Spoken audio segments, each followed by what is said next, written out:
Thanks everyone for watching and joining us. I'm really excited today. This is kind of a departure from what we normally do, but I think it's kind of important because we are a nonprofit to address different ways that if someone is able to give to organizations and how they can know that their money's being used properly.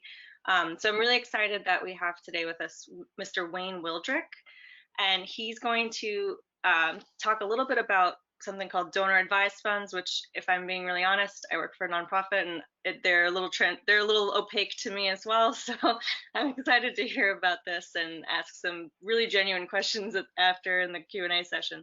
But first, Mr. Wildrick, I'm going to have you kind of introduce yourself and talk a little bit about go through your presentation. At which point I will pop back on and we'll go through some questions that came in ahead of time. So thank you. Yeah, sounds great. Thank you, Caitlin.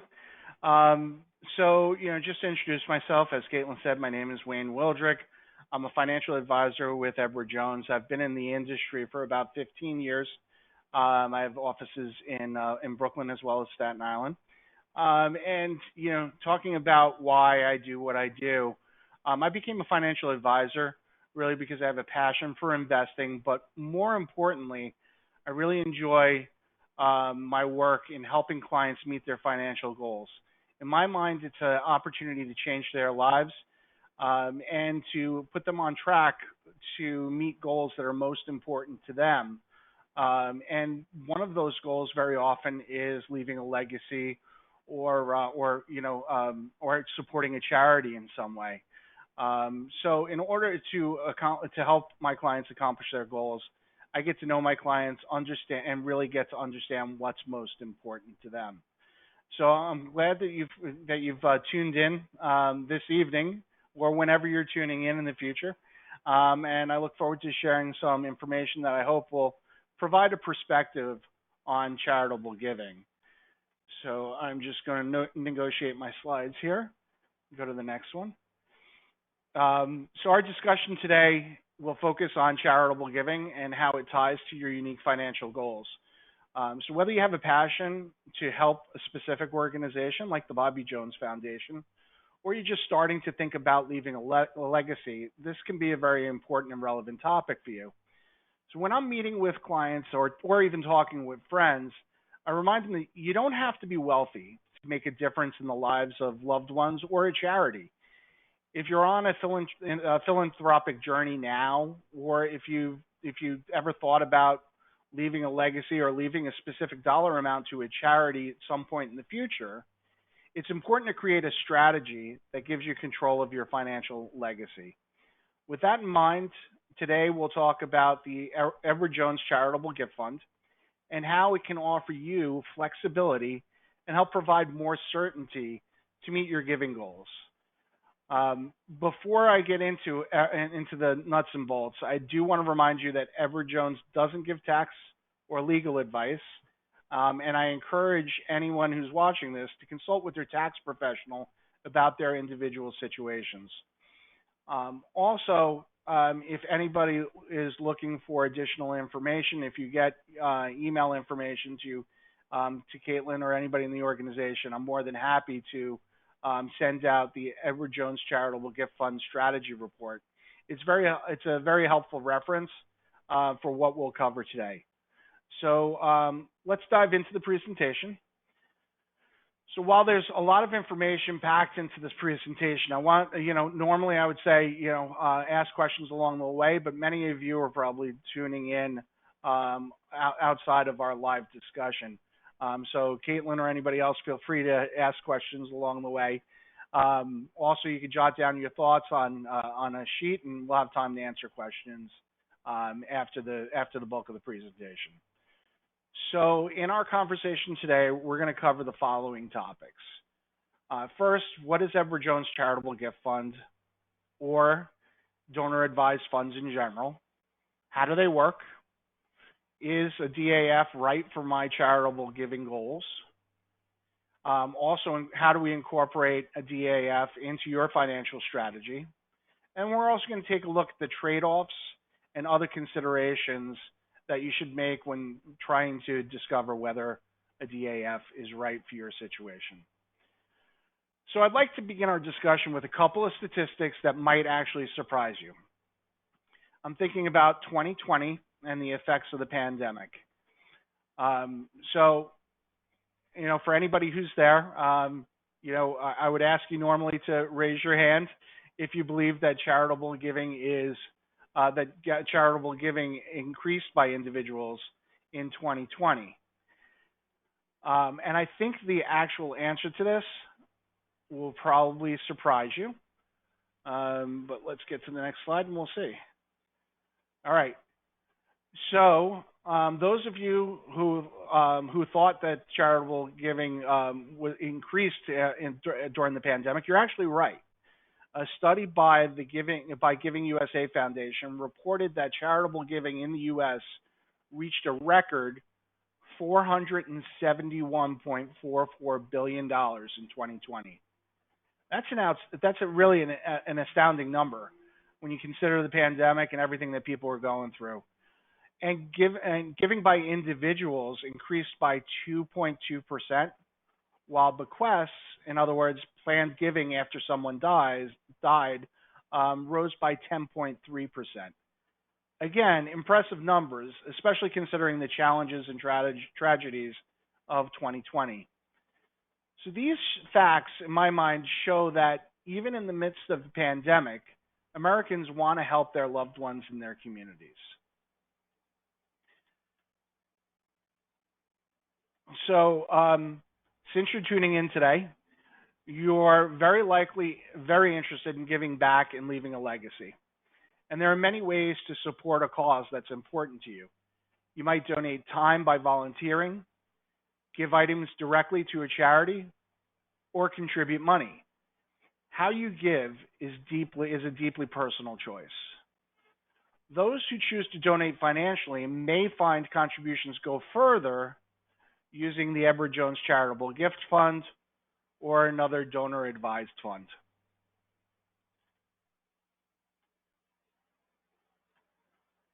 So what is the Edward Jones Charitable Gift Fund and donor-advised funds? The Edward Jones Charitable Gift Fund is a donor-advised fund, or DAF for short. And DAFs are charitable giving vehicles that allow you to make irrevocable contributions to the fund for which you gain an immediate tax deduction. Over time, you can request distributions be made to IRS-approved public charities of your choosing. Okay. So how does that all work? So you might be wondering what to expect when it comes to incorporating the charitable gift fund into your financial strategy. So let's take a look at the process and then get into the details. So first, your financial advisor and you will evaluate your situation and consider what's most important to you.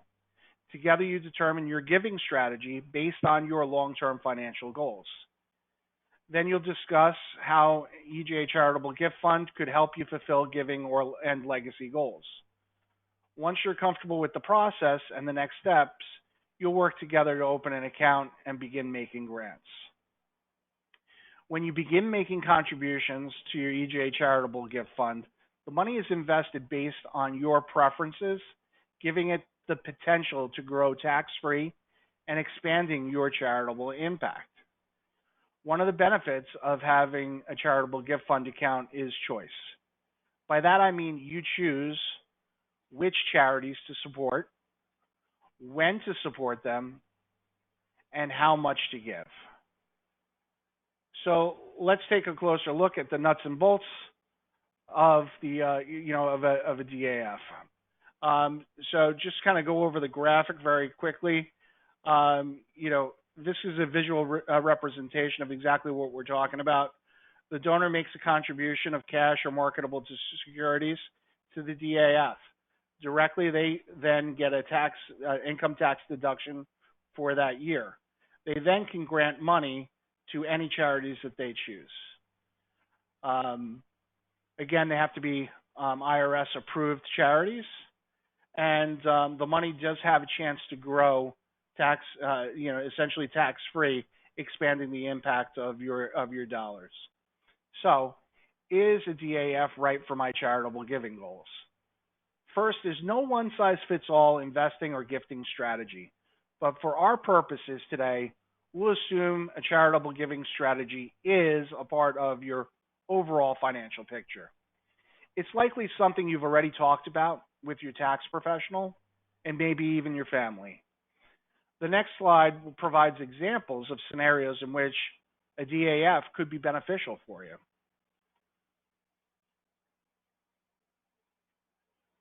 So, is a DAF right for my charitable gifting goals? A DAF can be a powerful tool for maximizing your charitable impact in certain situations. For example, if you want to give to a charity and you want your charitable gift to be tax deductible, but you don't give enough each year to itemize those deductions. If you plan to make consistent charitable contributions, you may consider combining several years' worth of planned giving into a single DAF contribution. This may enable you to itemize your taxes and realize a larger deduction in the current tax year, and you can request a grant be made over time from the DAF to the charities of your choice. Remember, you receive the tax deduction in the year that you contribute to the DAF, not when the money is granted. Again, you may, if you want to give to charity and you own investments that have significantly increased in value, contributing appreciated securities directly to a charity allows you to avoid paying taxes on capital gains. This means the charity receives more of the proceeds than if you were to sell the security and then gift the after-tax proceeds. You can also take an income tax deduction for donations of securities. All right, so last example. If you want to give to charity and you've experienced an unusually high income year, here's some examples of that. If you sold a business, exercised stock options, executed a Roth conversion, or otherwise received extra income, it may be a good time to give. Similarly, you may want to consider giving if you expect your taxable income to be lower in the future, such as when you're nearing retirement. Typically, in high income years, your marginal tax rate is also higher. So the benefits of charitable gifting in those years would be greater than subsequent lower income years. By stacking future donations into a higher income year and making grants over time from a DAF, you may increase your tax benefits as well as your impact on charitable organizations.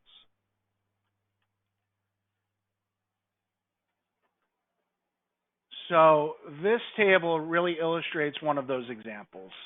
So this is an example of the capital gains impact if you donate via a DAF or the Edward Jones Charitable Gift Fund or through the sale of a stock. So let's talk through this scenario. If you sell the stock here, you'll notice it's it's $100,000 worth of stock. It's got 90,000 of long-term capital gains. So in other words, you bought the stock for $10,000. It's risen in value over the years to $100,000.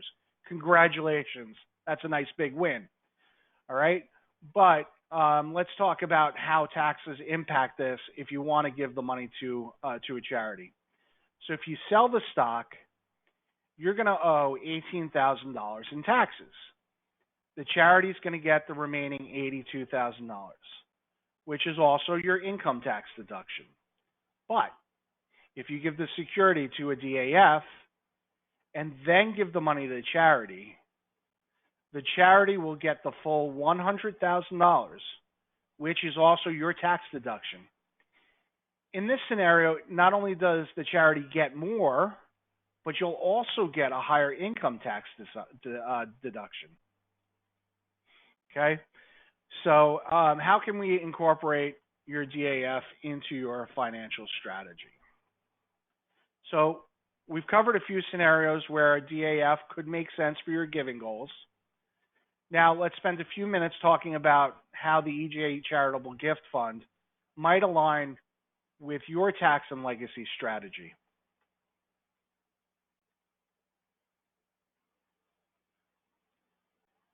So, um, potentials of potential benefits of using a DAF. You and your tax professional have likely discussed various ways to reduce your tax footprint. Every financial and family situation is unique, so it's important to understand the potential benefits as well as the trade-offs of using a DAF. The next couple of slides is going to go over 7 potential benefits of using a DAF.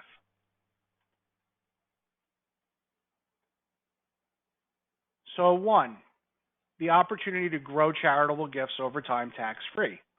A DAF allows you to invest your contributions, providing an opportunity for the money to grow.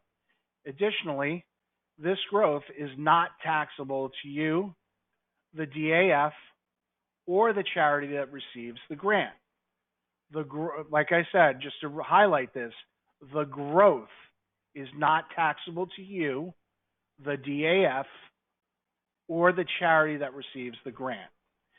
When determining the investment allocation of your DAF, you'll consider the appropriate amount of investment risk for that DAF and how long you have to make the distributions or grants from it. So, for example, am I going to be making donations to the charity over 10 years, 5 years, 20 years? Will all have an impact on how you invest the funds that are in that DAF. Okay. Number 2, streamline tax reporting. For those who itemize their taxes, keeping records throughout the year can be a burdensome process. If you plan to give to multiple charities throughout the year, you need to keep proof of contributions through a donation receipt from every charity you support. Using a DAF may streamline your record keeping. So in other words, all of those receipts, all of the information that you need to give to your tax professional will all be essentially under one roof on one piece of paper, rather than having to track multiple receipts from multiple charities. Number 3, share the values of charitable giving. So I often have clients in my office that are interested in charitable giving, but they also want to teach a lesson to the next generation and pass on that value. So DAFs can provide that opportunity. During your lifetime, you may wish to pass along your giving interests to your children and your loved ones. So DAFs can allow for joint or supervised charitable giving. Giving money to a DAF removes it from your estate, and it may help alleviate family conflicts as well about charitable grants in the future. So you're incorporating your family into some of those decisions and maybe passing on, a value to the next generation.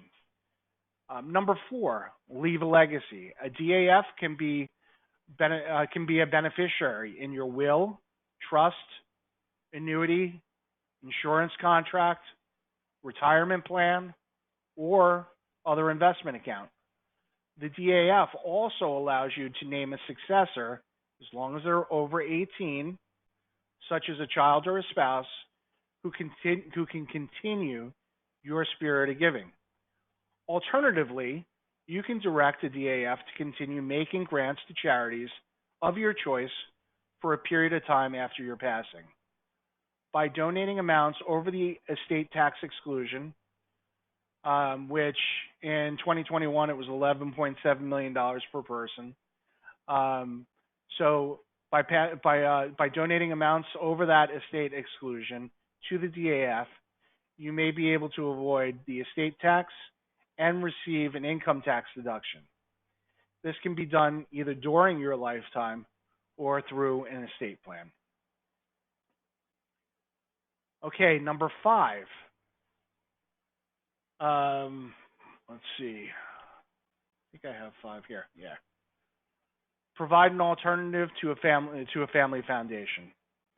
So we've all heard of the family foundations like the Gates Foundation and other famous ones, right? And while family foundations offer more control over investment options, administration, and granting, DAFs can offer many of the same benefits at a much lower cost to set up and maintain. Number six, evaluate charity's fiscal responsibility over time. Rather than giving a charity a single lump sum donation, you may want to give smaller amounts over time while evaluating the charity's ability to fulfill its stated objectives.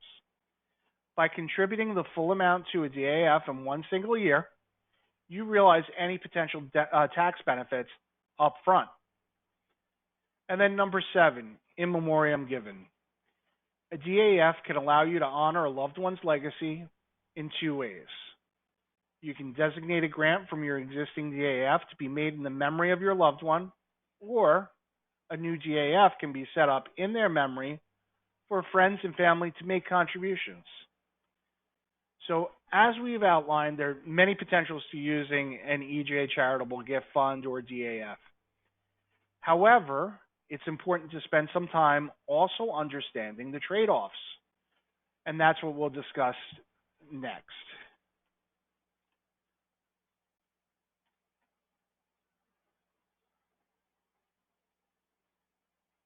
So this is just a title slide, so let's go to the 5 potential trade-offs.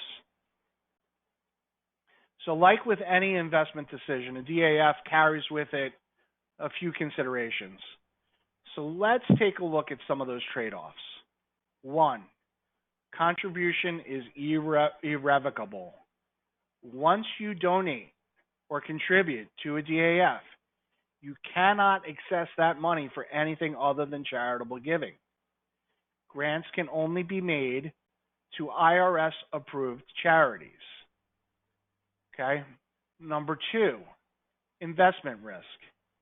Edward Jones Charitable Gift Fund requires individuals to invest their proceeds in a diversified mix of stocks and bonds. You can choose from 6 professionally managed portfolios ranging from conservative to more aggressive. While the amount of risk or investment risk that you choose for your DAF contributions depends on the portfolio you select, every portfolio will carry some risk of loss. It's important that you understand the benefits and are comfortable with potential risks of using a DAF. Next, lower levels of control. While a DAF can be cost-effective and offers streamlined administration, it does restrict the available range of investments. The donors or your ability to hire individuals to administer the program and the ability to grant money to individuals or private charities is all restricted. If you want more control, you may want to consider other gifting strategies. Next is investment management and other fees. While a DAF is a low-cost alternative to a private foundation, it still has fees. Therefore, it is generally not recommended to use a DAF to make a cash contribution and grant all of the money to a single charity in a single year. If you were making a charitable contribution via cash to a single charity in a single year, it is actually much more cost effective to give the money directly to the charity. Okay, and then finally, no contributions from qualified charitable distributions. After the age of 72, individuals must take required minimum distributions from some of their retirement accounts, most of which are taxable. However, individuals who do not need this income can forego this tax by designating the RMD, required minimum distribution, as a QCD, qualified charitable distribution, and directing the retirement account to distribute the money directly to a charity. Current IRS rules prohibit QCDs from being placed in a DAF. While you can take your RMD and put it in a DAF, this will increase your adjusted gross income, which may have negative tax consequences. Therefore, a QCD would be preferable. In addition to the trade-offs I just outlined, you should be aware of a few additional considerations that could influence your decisions. Let's take a closer look at those on the next slide. So let me just get to that next slide. All right. So as we noted, minimum grant size, timing of grant, large gifts, and potential tax laws are worth taking into account. Hold on, let me get to the next slide. I think, there we go. There we go. Sorry, I was a little bit behind. All right. So first, the minimum contribution to open an EJ charitable gift fund is $10,000. And the minimum grant size donation to a charity is $250. A DAF may not be suitable if you're looking to give smaller amounts. Second, there's a delay between the time you request a grant and when it's given to charity. That's because there's a vetting process once the grant has been recommended. And this ensures all proper documentation is on file. Please note, grants generally cannot be used for specific fundraising events. Okay, next, large gifts may reduce your tax bracket to a point it may be more advantageous to divide them among multiple years. Your tax professional can help you with potential with multi-year tax planning. And as with any strategy that involves taxes, there's always a potential for laws and tax rates to change, making this strategy less effective than expected. Okay, before we wrap up, I'd like to highlight a few general considerations for your charitable gifting strategy. So let me just get to this slide. Okay. Excuse me. So if you decide to open an EJ charitable gift fund account, there are some things to think about when it comes to planning your giving strategy. So, number one, contributions are still subject to IRS limits on charitable tax deductions. Depending on the size of your cash donation, you can deduct up to 60% of your income for that year. Any donations above that amount can be used in any of the following 5 years. Similarly, contributing appreciated investments is limited to 30% of your income. Unused deductions generally can be used to offset taxable income, again, for up to 5 years. Number two, donating investments with a loss isn't beneficial. So while we've discussed donating stocks that have appreciated in value to a DAF and how that can provide an extra benefit, donating an investment that has gone down in value is not as beneficial. Instead, consider selling the security, recognize the loss, and then donate the proceeds to your DAF. This loss can then be used to offset taxable gains on other investments. Okay, so number three, donating investments with short-term capital gains is less beneficial. So gains on investments that you have owned for less than 1 year are considered short-term gains for tax purposes. If you donate investments with a short-term capital gain, your income tax deduction is limited to the amount you originally paid for the investment and not the current value. If you hold this investment for more than 1 year, you could receive a tax deduction for the full market value of the investment, subject to AGI limits. However, your circumstances might warrant selling or donating the investment. Working with your tax professional, your financial advisor, can help you determine what is the best solution.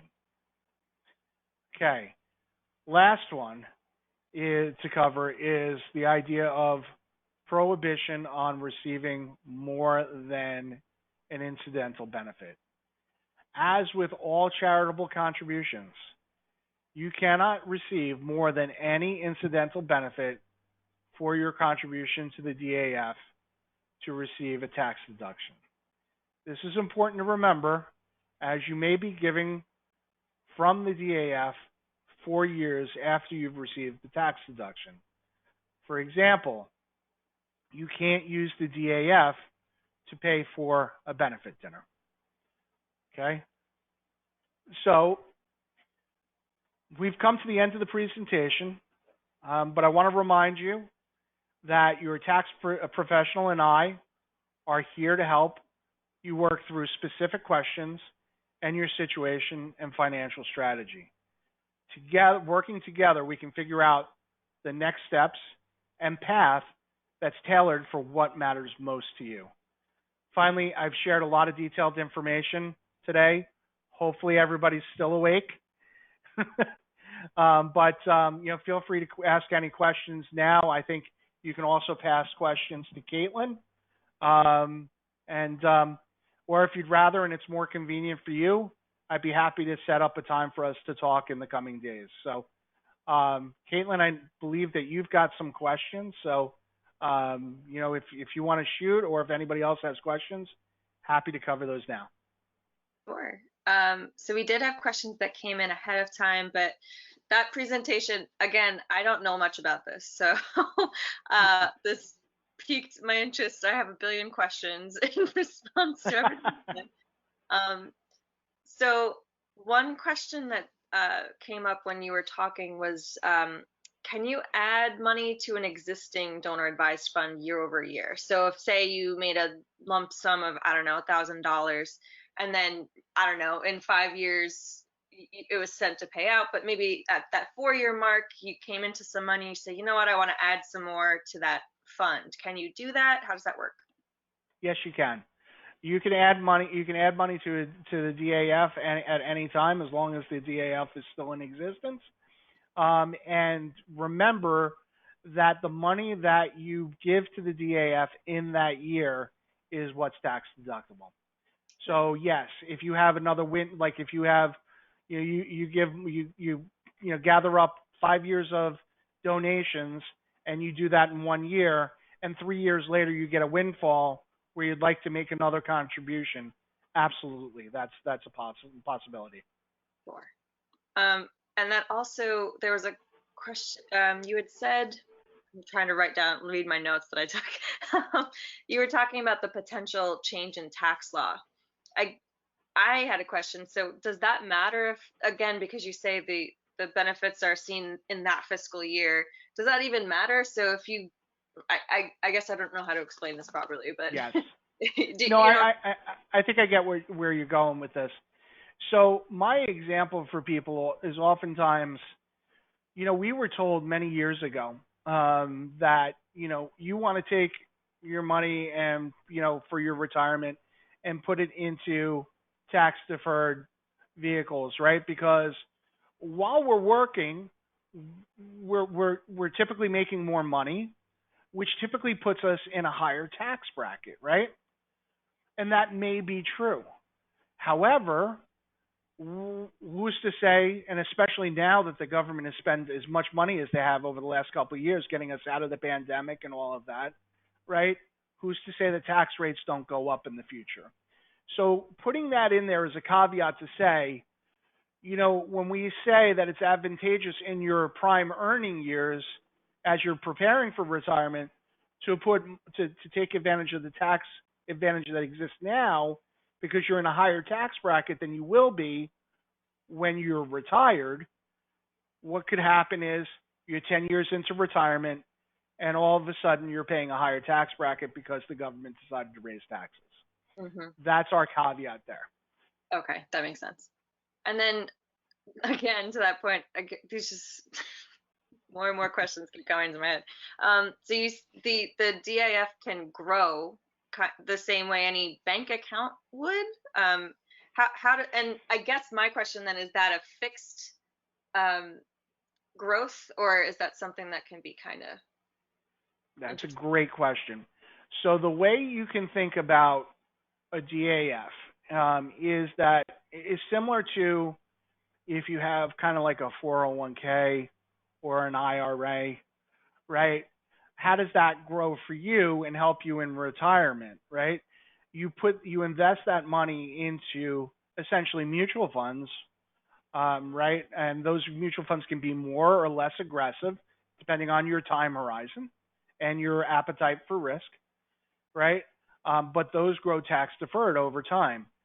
Um, so it's the same. It's within the DAF. Say I put $10,000 in, and I'm going to be making distributions out of this DAF for 10, 20 years, right?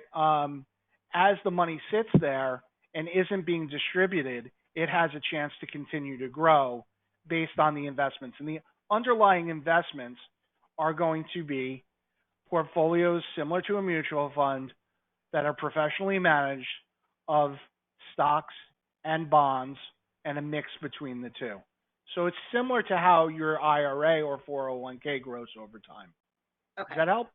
Yes, that does. And because I genuinely didn't know. um, I'm going to ask some of the questions that came in ahead first. So we already Okay. talked about what a donor advised fund is. What specific kind of organization can you set up a DAF for? So we know there's 501c3s, we know there's 501c4s. What Yeah. are you allowed It to has to it has to be a recognized charity by the IRS. So the easy answer is yes, a 501c3 or 504c4. But as long as it's recognized by the IRS, what does that mean? So essentially, what is eliminated from that is the ability um, to gift towards to private charities, right, or individuals. So if it's not recognized by the IRS, you can't donate. Okay. Um, and this is a longer-winded question, but I did want to mention it. We're currently in a time of significant financial concern. There's pandemic fallout, inflation. Honestly, the world's kind of falling apart. So they say they're concerned with their money. Do you need to be wealthy to have a financial advisor and to open a DAF? I know you touched on that, but can you talk about that a little bit more? I'm glad you asked that. A little bit of background, and this kind of goes a little bit into why I decided to be in this business. So the short answer is no. You don't need to be incredibly wealthy to have a financial advisor.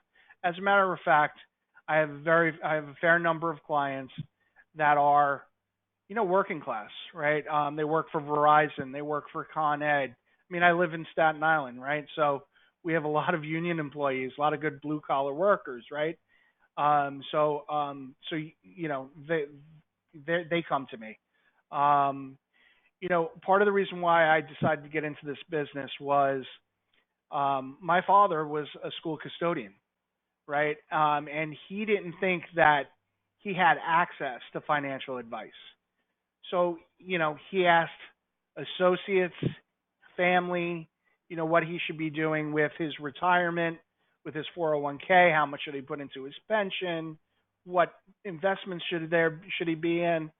And look, short story is that he did not do well enough or prepare well enough for retirement. So I don't want to see people in my community not have access to that information. Now, does it make sense to have a certain, some money put aside before doing a DAF? Again, when you talk about minimums with Edward Jones, our minimum for a DAF is $10,000. So that's essentially the where you get into DAFs. As far as just your personal, can I get financial advice? You know what? There are financial advisors out there that have minimums that may be 250,000, might be five, who knows? But there are financial advisors out there that will help you. If anybody needs to have a consultation, I'm more than happy to have a consultation. And if you're not a right fit for me, I will help you find the right fit. Absolutely. And a lot of the people that we serve, frankly, are disabled, and that's a really complex, you know, uh, function of financial advice. So, is that something Mhm. else that a financial advisor would be able to kind of speak to, or? Yeah. So you know the the ability to set up things like uh, you know like for example, I work with a number of people that have special needs trusts, right? So you know, is that something that I do on my own? No.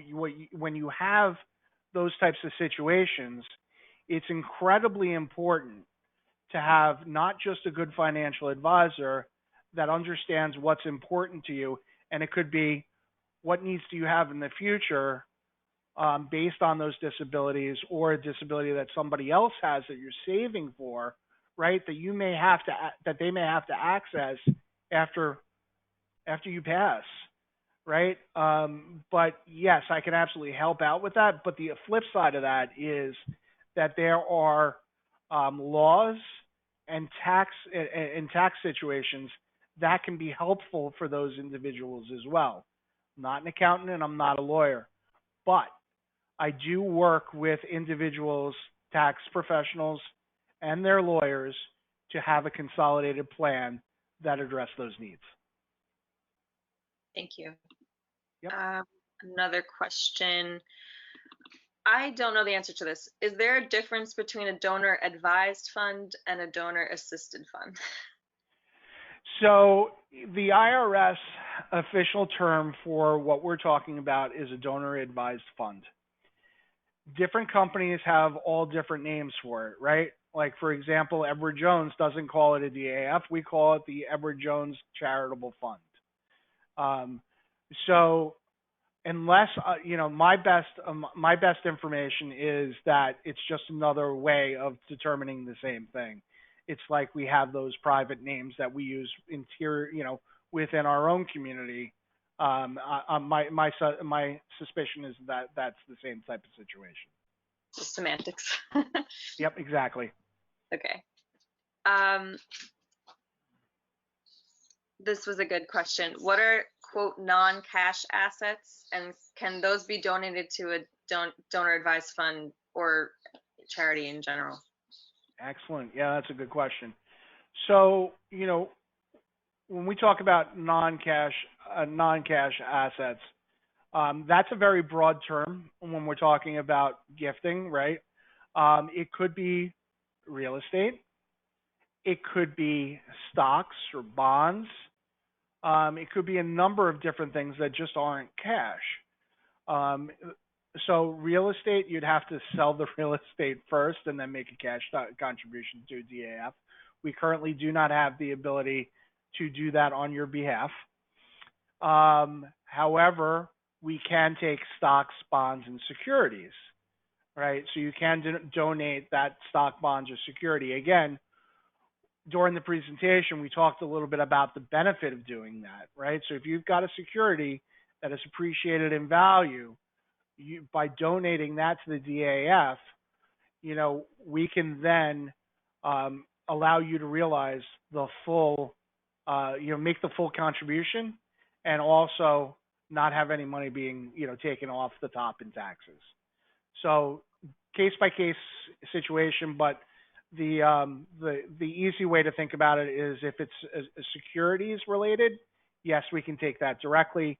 If it's more real estate, there's other ways to do it. As a matter of fact, I work with somebody that does take real estate for charities, and has a way to allow you to recognize the full real estate value right away as well. So if that's something that's on somebody's mind, I can get you in touch with the right person.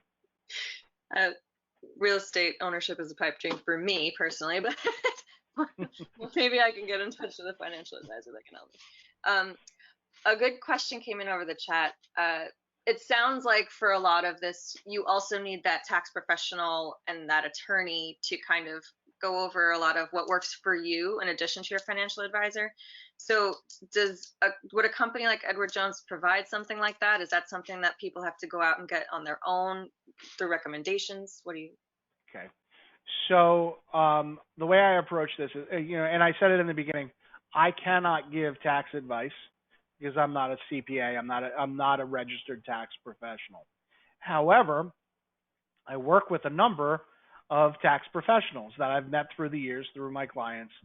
So depending on your situation, there's a number of individuals that are in my Rolodex that I work very well with that we can bring onto the team.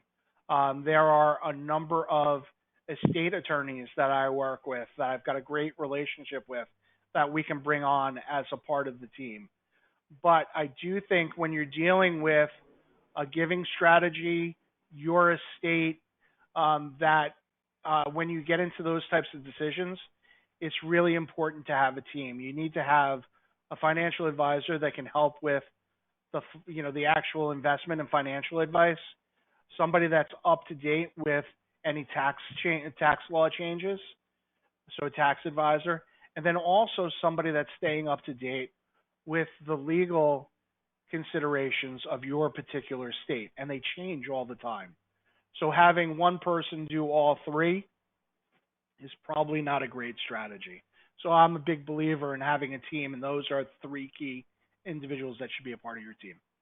Absolutely. And that's something that should happen before you go through with opening the DAF. Is that correct?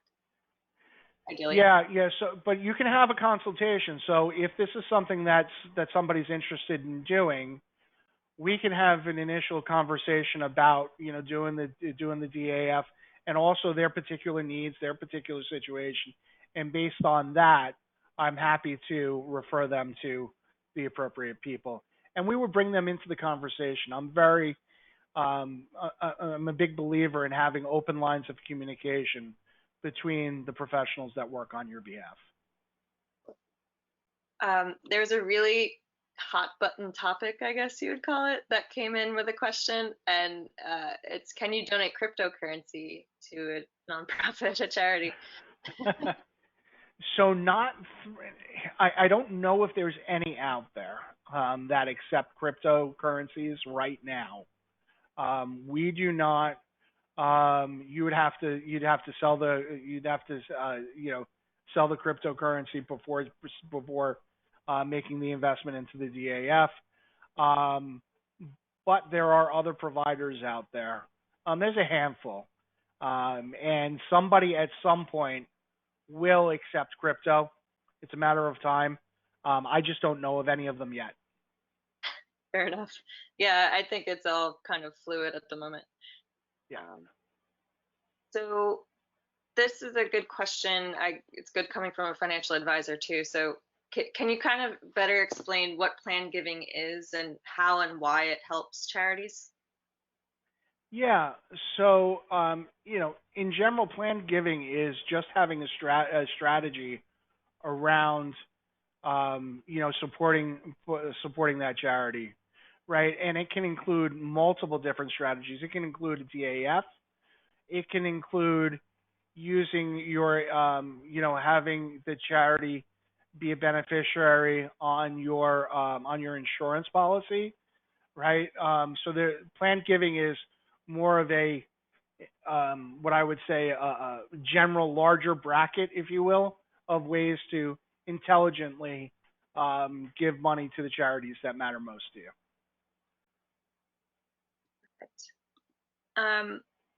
This is and how can it help nonprofits? I forgot that side of it. So think about I'll give you two different examples. With the DAF, for example, if You want to realize the tax benefits in 1 year, but you want to have a larger impact on that charity over time. You can use the power of compounding interest to increase your investment, your investment. So I'll give you an example. Say you put 100, give a charity, somebody, gives the Bobby Jones Foundation $100,000, right? Nice gift, um, but they just give it to you in cash, right? Now it's up to you to either use that year, invest the assets, whatever your organization decides to do with it, whatever whatever's appropriate. But if I want to give $100,000 and that's all I have, but I want to make a larger contribution or have a bigger effect, I can give the $100,000, put it into something that grows at, say, I don't know, 6, 7%. Say it grows at 7%. In 7% divided by, so in essentially 15 years, that money will have doubled, right? So you go from giving $100,000 to, by waiting 15 years, $200,000, right? So it grows and increases, and there's no tax that the charity has to pay, and there's no tax that the donor has to pay. So that's growing tax free the whole time. And then if you decide to give that big check at the end, that they're getting a heck of a lot more money. The other side of how it can help a charity is in that insurance situation, right?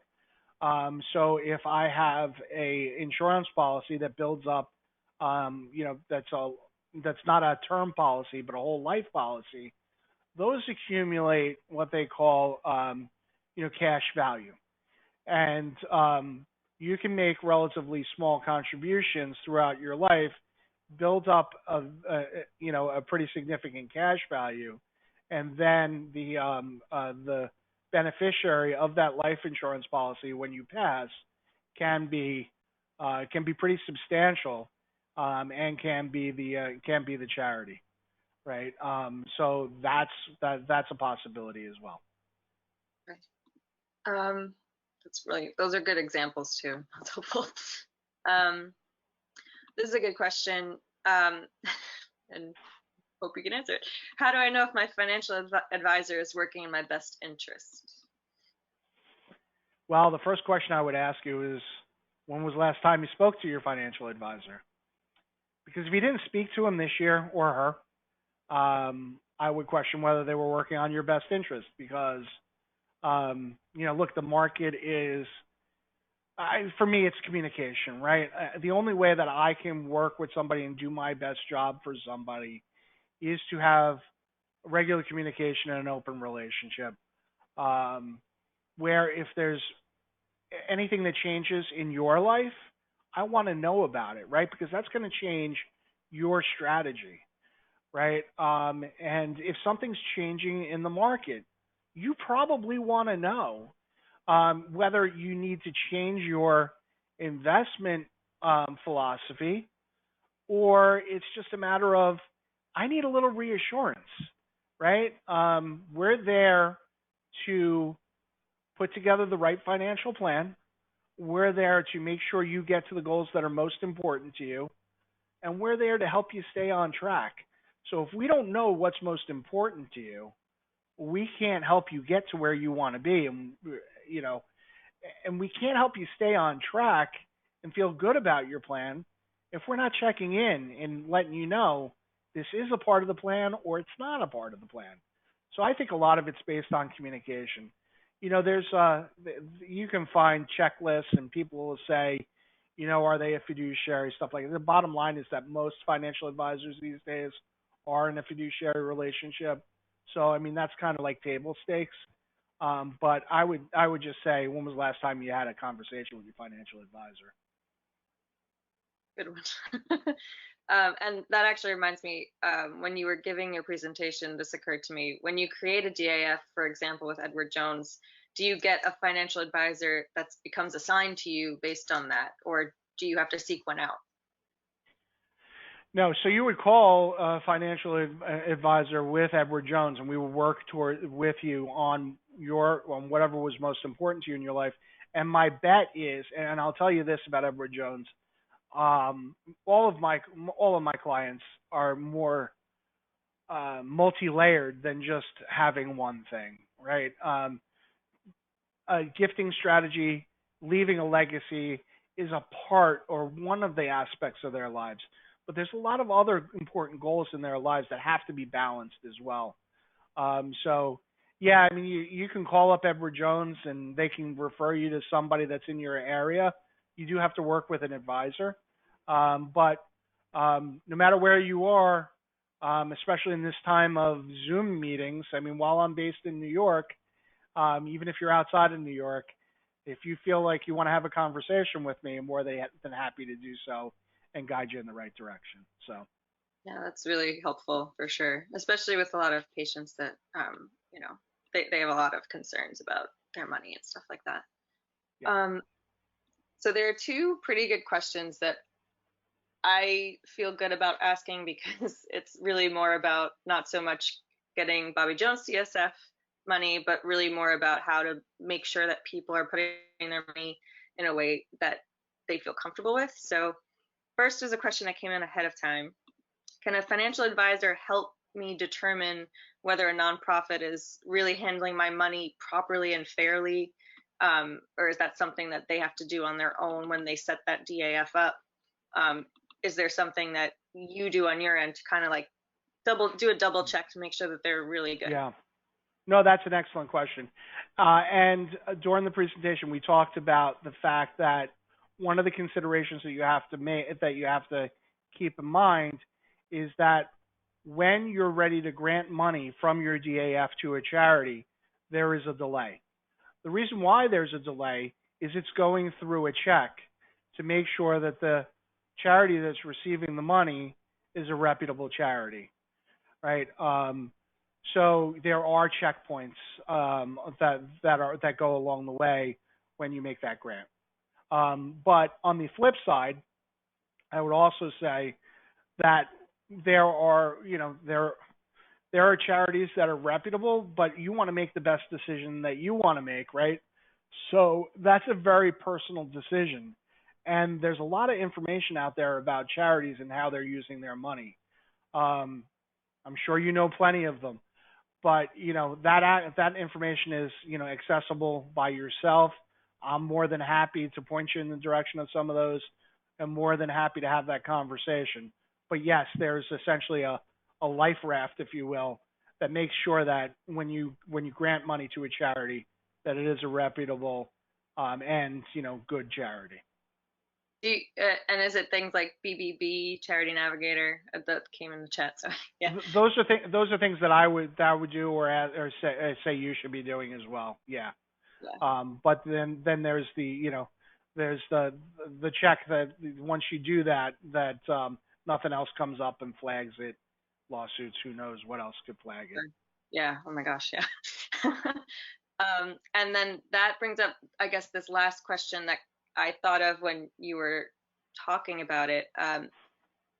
Can you change your choices of charities in your DAF, and if their direction changes in years to come? So say someone selects us and then, you know what, maybe 5 to 10 years down the line, they don't really like what we're doing anymore for some Yeah. reason. If we no Yeah. longer Yeah. align with their values, or actually if someone loses their IRS status, which is not going to happen to us, but can, can that be something that they can choose to change? Yes, absolutely. You're always in control of your grants, right? So you make you put the money into the DAF, then you choose every time you make a grant who you want to give it to and how much you want to give, right? So, like for example, if somebody is new to your organization and maybe isn't as comfortable, right, and they want to get to know you over the next couple of years, they can say, all right, I'm going to put $10,000 in, and I'm going to split that over 3 years. And I know this would never happen, but 2 years in, they go, you know what? I'm not so fond of what they're doing. I'm going to take it and I'm going to do it to, I'm going to give that to some other charity. They have every right and every functionality to do so. That's really important. So thank you. Yeah, absolutely. I don't see any more questions in the chat, and I think we had at least addressed all the questions that came in. Some of them were basic, like what is a donor advised fund? So with that, then I want to thank you for being with us tonight and answering all these questions. I learned a lot because I don't know much about any of this. So I just sit here and I make it happen after the fact. I don't really know much about finance. So, but I really appreciate you being with us. And if there's any way that someone can get in touch with you, I don't know if you want to say it aloud, or I can send a note to everyone that signed up, stuff like that. Yeah. My email address is simply wayne.wildrick@edwardjones.com. So that's Wildrick, WILD as in David, RICK, @edwardjones.com. And the best number to reach me at, make sure you ask for me because there's two of us in the office. But the best number to reach me at is 718-499-9734. Thank you, Mr. Wildrick. I really appreciate it, and It is. It is 100% my pleasure. I'm happy to be able to help out with any information and support the Bobby Jones Foundation any way that I can. You guys do great work, and you're terrific people. So it is absolutely my pleasure. Awesome. And again, if you do have anything that you, as far as a handout, would like to share, I think it would be beneficial for us to send it out to in our newsletter, because I think it's going out soon. It's the end of the month, right? So we sent it out at the beginning. So yeah. Yeah, I'll put. I'll see what I have. So you want something that can fit into the newsletter? I'll see if I have something that's a small snippet. Also, if you've collected email addresses, I can get you something that you can forward to them as well. That'll really kind of go over what we went over tonight. Perfect. I thank you so much. Excellent. We appreciate everything. Thank you, Caitlin. It was a pleasure. Anytime. Okay. Take care, everybody. Everyone, have a good night.